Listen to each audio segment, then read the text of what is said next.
Hi, welcome to Ray at the Movies, and today we're going to do Trick or Treat that came out on December 9th, 2007, sorry.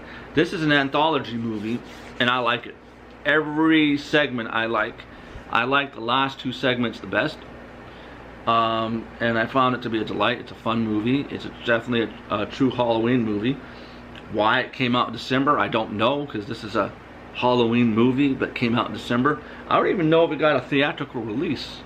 I know he had problems getting this released. Now this is such a large ensemble that I'm not able to list every actor in this movie and tell you what movies they've done. I was gonna just name them all down, but I will tell you that it's a lot of people in this movie.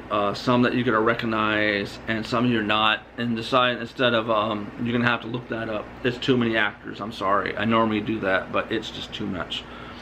Directed by Michael Dougherty, Krampus, Godzilla, King of the Monsters. He also did a short dealing with Trick or Treat.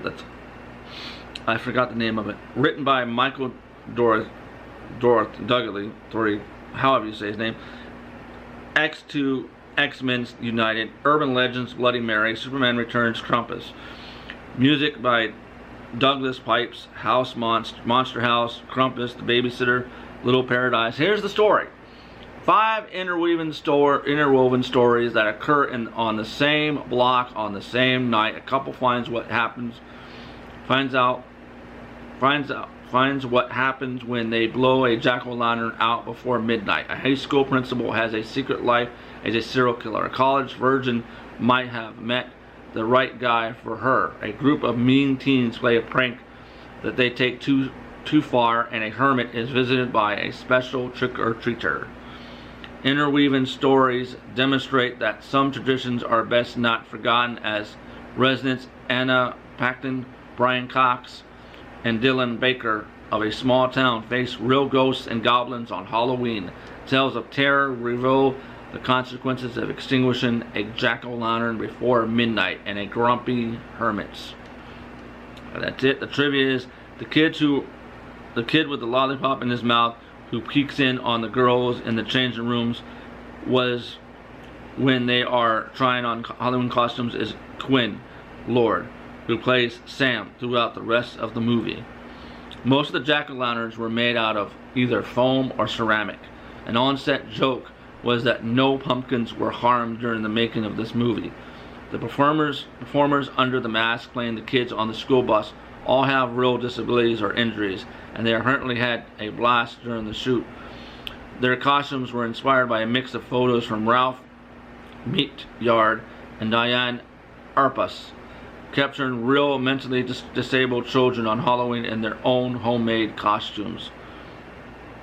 There were 18 drafts of the script, and one theme that crept along the way is the idea that each of the stories represents a different stage of a person's experience with Halloween.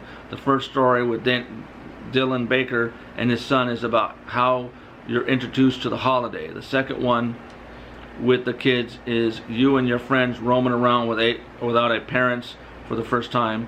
This one with Anna Paquin and her friends is Halloween in your 20s, what is about sex. The final story with Brian Cox is Halloween is your twilight years. It's the Scrooge of Halloween.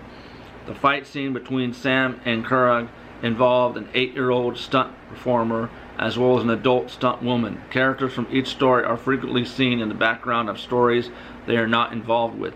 This is to help piece together the choreography of the movie.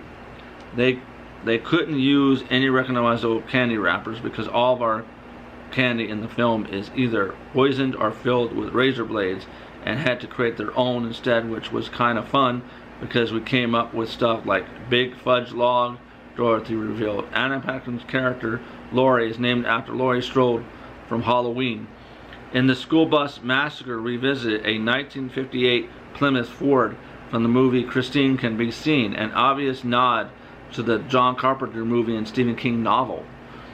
Interesting attention to detail in the opening sequence of the film at minutes 3:29 through 3:21. The dead school bus kids are visible in the background just apart in Mr. Kurg's house.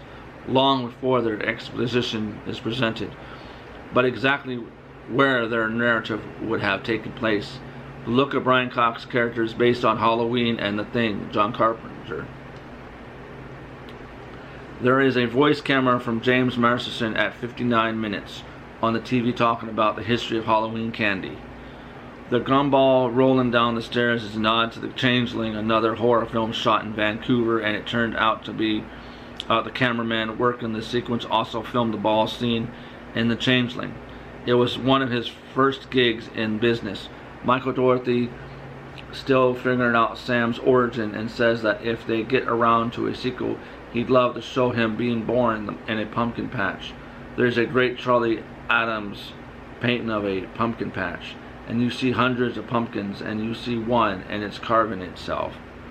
The name of the character Sam is derived from Samhain, the ancient Celtic festival of the dead, from which modern-day Halloween is derived. Despite having been portrayed as such in this film and several other works, Samhain is only a detour of other personage of ancient Catholic placism. It's only the name of the celebration. However, the idea of being either a deity or a personage dates back to at least the late 1st century, largely thanks to an Irish bishop named Sarmac Mac Cuthinian and his book St. Santas Shermac, Irish for comic, which he had identified as such. Sorry, I butchered that. You can go in IMDb and look that part up, and you can actually read it a little better than I am. I have a hard time pronouncing words, I'm sorry. The film had many title changes before it began. The filming began. Originally titled Season's Greetings, also the name of the short film. It was changed because it sounded too much like a Christmas film. Then it was called Halloween Terrors, Jack-O-Lantern Tales, October the 31st, and Trick or Treat, the final title, which was kept, but since there's already a movie of the same name, they changed the spelling to Trick or Treat. If you pause at the exact end of the title montage, you'll see Sam's real face. This is a great film. I highly recommend. It's one of my favorite anthology films next to Tales of Halloween. That's another good one. I'm probably going to do that one next year if this 31 Days of Halloween is a hit. I give this 5 out of 5. I truly love this. There's not one story that I don't like, and I like the whole concept of everything interweaving together, and you see in the characters of other stories in there in the background. I also like the Sam character. It's an interesting character. And I like the scene with him towards the end. It's crazy. The special effects was very good, and this is Michael Dougherty's first official movie. He did Krampus, which I might do if I do decide to do the 25 Days of Christmas. I don't know. This is a lot. This has been a lot for me to have to do and try to do while I'm on vacation too. But I've been watching movies I've been wanting to watch. I still have like maybe 6 movies I got to do. We'll see what happens. But with that, I'm out of here. You have a great rest of your day. God bless.